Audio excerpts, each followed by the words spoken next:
ये अपने दरवाजे पर सीएसपी बैंक खोले हुए हैं और लोगों को बरगला के ये कह के कि तुम्हारा खाता लॉक होने वाला है, तुम आधार कार्ड दे दो और आके इस पर निशान डालिए, तब आपका खाता चालू होगा। और चकमा दे के लाभार्थी का राशि या बोनस का हो, श्रमिक राशि हो, वो सारे राशि इन प्रकार निकाल लिए जाते हैं। और तो और जब कोई घटना घटती है पंचायत के अंदर, इस गांव के अंदर, जब उनके दरवाजे पर लोग जाते हैं तो लोगों को उनके गुर्गे के द्वारा ये बताया जाता है कि मुखिया जी नहीं है बेगूसराय में, जबकि सच्चाई है कि मुखिया जी निकल पाते हैं 20 से 25 मिनट के बाद, और ये पता लगा के कि देखो लोग हटा कि नहीं हटा। और अभी के दौर में कहिएगा वो चुनाव जीतने के लिए,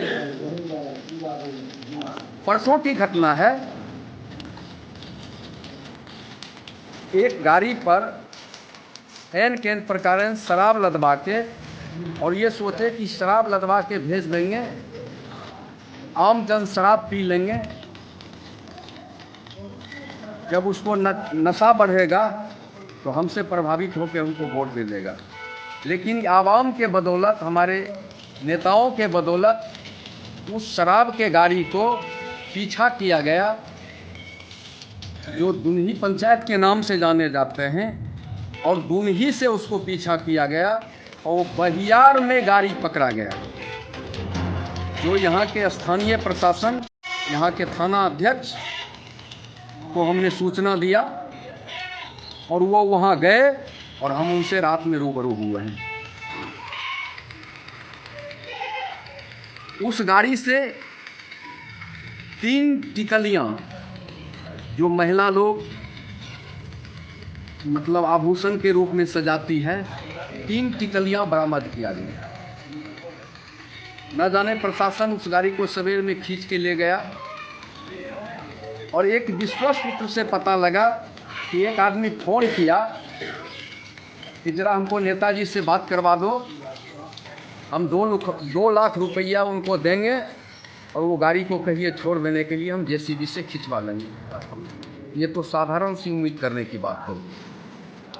अगर आपका और कोई प्रश्न है तो पूछें। और आगे भी पूछते हैं उन लोगों से भी जो यहाँ के निवर्तमान प्रतिनिधि द्वारा। तो बाबा, आपका नाम क्या है? तो इस पंचायत के जो निवर्तमान मुखिया जी हैं, उनके प्रति आपको क्या कहना है? उनका कार्यकलाप भी आज 10 वर्ष से बहुत घटिया चला है जी। तो इस बार आप लोग क्या सोचे? चाहते हैं तो महारानी पहले प्रमुख भी इस प्रखंड में रह चुकी है जी। उनके कार्यकलाप को हम लोगों ने देखा है, सही रूप से प्रमुख हमारे जो रूप में काम किए हैं, इसलिए हम लोग इनका साथ पूरा दे रहे हैं जी। इनके पास कार्य खर्चा है। इनका मान लीजिए कि जो महेश्वर यादव जो है, हमारे गांव में किसी तरह का बवाल होगा या पंचायत में किसी तरह का कांड होगा, उसका फैसला वही करेंगे, इससे नहीं होता है। मतलब मुखिया कोई हैं और फैसला दूसरा आदमी को करना पड़ता है। तो इसके लिए आप क्या कहते हैं? यहाँ पर में जो चल रही है शासन प्रशासन और भी जनप्रतिनिधि के द्वारा कार्य जो है वो कैसा रहा है? जनप्रतिनिधि के बारे में तो लोग बहुत कुछ बोल चुके हैं जी। मेरा खास करके एक सवाल पर बोलना है जी। ऐसे प्रतिनिधि तो हैं, ढेर सारे हैं, काम अच्छा बड़ा होते रहता है, और इसका एक काम अजूबा काम,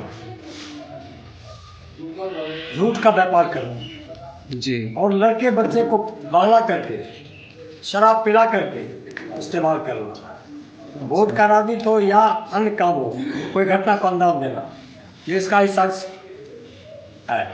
हम किस तरह से कोई घटना घटा दें और हम जैसो कुछ लोगों को फंसा करके हम राजनीति पर समाज को जो है सो दुर्व्यवहारित करना। हाँ, समाज को तो बर्बाद कर दिया जी। ताज़ा उदाहरण है मेरे गांव का। ये दारू बनवाना और बेचना, इसका काम है मुख्य धंधा दारू बनाना और बेचवाना। तो यहाँ का यहाँ जितने भी बच्चे लोगों को पिलाना और उससे गलत काम करवाना, जी इससे यही केवल काम करवाना है, यही काम करता है। विकास का काम क्या करेगा? लोगों को बर्बाद कर रहा है, समाज को उसका अपना बर्बाद हो रहा है। तो इस बार क्या चाहते हैं? ये पक्षपरसीय परिवर्तन चाहते हैं। जी नमस्कार, मैं गोविंद कुमार राय अभी गढ़पुरा प्रखंड के अंदर दुनही गांव में आया हुआ, दुनही पंचायत में, और यहाँ मनिकपुर गांव है जहाँ पर मैं लोगों ने विभिन्न समस्याओं से रूबरू कराए हैं। तो मैं श्रीमान से पूछना चाहूँगा, जो आप अपना परिचय और इस पंचायत में समस्याएं क्या हैं, जन समस्याएं क्या है, वो थोड़ा बताइए। सबसे पहले तो आपके जो चैनल का माध्यम है, चैनल को सलाम करते हुए मैं आपको भी सलाम पेश करता हूँ। मेरा नाम रामचंद्र यादव हुआ। पूर्व के चुनाव में मैं सरिता कुमारी के साथ था और मेरे जैसे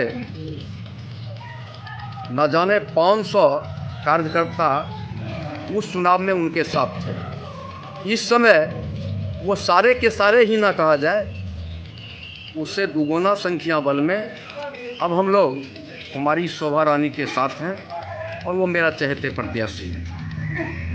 समस्याएं की जहाँ तक बात है तो ये तो आम आवाम से पूछा जा सकता है, लेकिन जहाँ तक हमारी व्यक्तिगत राय है, मैं राय से अवगत कराता हूँ। समस्याएं का अंबार लगा हुआ है। पेयजल सुविधा के लिए भारत सरकार और बिहार सरकार बहुत प्रयास किया कि स्वास्थ्य के दृष्टिकोण से शुद्ध पेयजल उपलब्ध कराया जाए, लेकिन इस पंचायत में किसी नल से अभी तक पानी टपक नहीं पाया है। शिक्षा की जो स्थिति है वो बदहाल स्थिति में है। विद्यालय की स्थिति है जो जर्जर है और ढारे शेर समस्याएं हैं। और ये सच कहा जाए तो प्रधानमंत्री आवास, पूर्व के इंदिरा आवास, मुख्यमंत्री आवास और विशेष आवास में उसी आदमी को आवास दिया गया है जो 20 से 25-30 हज़ार रुपये देने में सक्षम थे। निरीह लोग जिसके पास पैसा नहीं था उसे आवास नहीं मिला। और समस्याएं हैं कि इसके बाद एक वेटिंग लिस्ट आया।